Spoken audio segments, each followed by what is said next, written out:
Chairman, I know you served your active duty tour with the Army at Fort Drum. Climb to glory. A little over a year ago, Fort Drum was selected to host the Army's second multi-domain task force. If confirmed, your tenure as Secretary will align with the Army's target for the full MDTF implementation by fiscal year 28.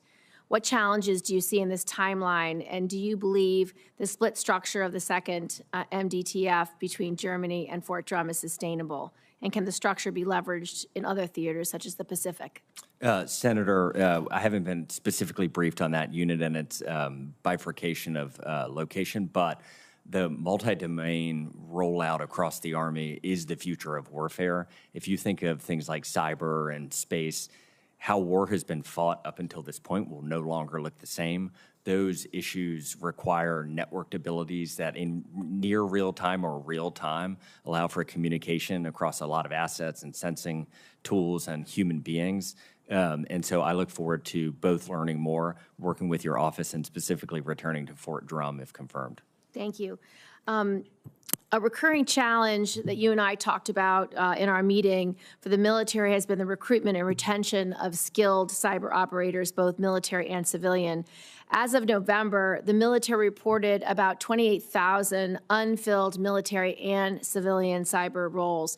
To help address this, I created the Cyber Service Academy Scholarship Program and secured language in the most recent NDAA to study the advisability of a cyber military service. Army Cyber is the largest of our cyber service components, placing a significant portion of this burden on you.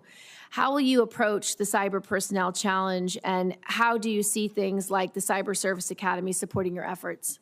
Senator, very sincerely, thank you for your work on this. We are going to have to figure out and work together to create unique pathways for the cyber experts among us to be the most lethal cyber person or soldier. That pathway may look very different from going to Ranger School and ending up in Ranger Battalion. And we need to work with the feeders and the pipelines in the civilian sector to empower those candidates who want to join the Army, those future soldiers to come in. And I think pathways like what you were describing are incredibly valuable. You will need a capable and qualified principal cyber advisor, but that role has been vacant for nearly 6 months. Will you commit to me to quickly fill that role if you are confirmed? Senator, that would be one of, if confirmed, one of the roles I'd be most excited to fill. I don't know what has led to the delay in filling it, so I can't speak to that. But I can commit to very early on trying to prioritize that because, as stated earlier, with the way that multi-domain is going and our wars are going to be fought in the future, that will be a critical role. Thank you. One of the issues that this committee has spent at least a decade working on is the scourge of sexual assault in the military.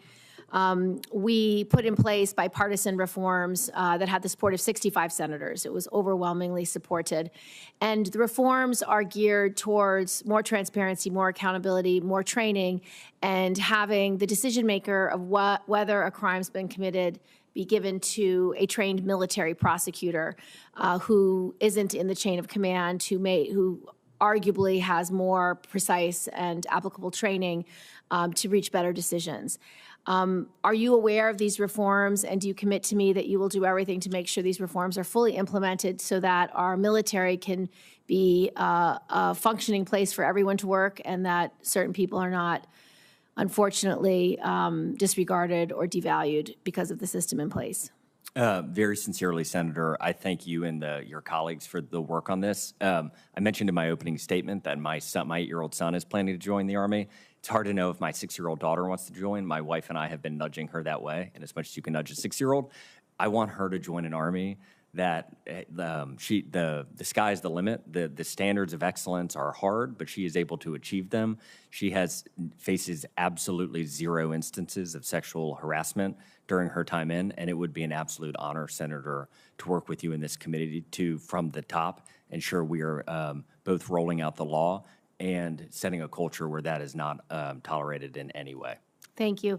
With my last 20 seconds, you mentioned in the questions you gave to the committee that you wanted to appoint a high-level position dedicated to ensuring a focus on ending sexual assault in the military. Do you have any thoughts about what your thinking is there or what you would do for that position?